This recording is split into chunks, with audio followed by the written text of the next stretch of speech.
সালের গণঅভ্যুত্থানের মধ্য দিয়ে এই আন্দোলন পরিণত হয় স্বাধিকার আন্দোলনে।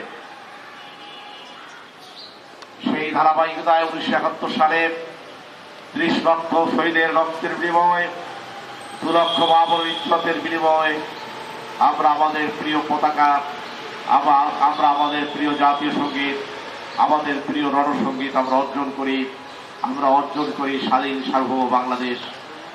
স্বাধীনতার পরে বিভিন্ন পর্যায়ে গণতান্ত্রিক আন্দোলনের একটি পর্যায়ে 2024 সালে বাংলাদেশে আমরা প্রাইম ইউনিভার্সিটি পরিবারের তরফ থেকে সকলের প্রতি শ্রদ্ধা নিবেদন করছি।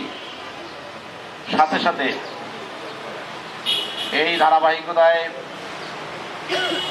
এদেশে সংগঠিত হয়েছিল 1962 সালের হামিদুর রহমান শিক্ষা কমিশন বিরোধী আন্দোলন।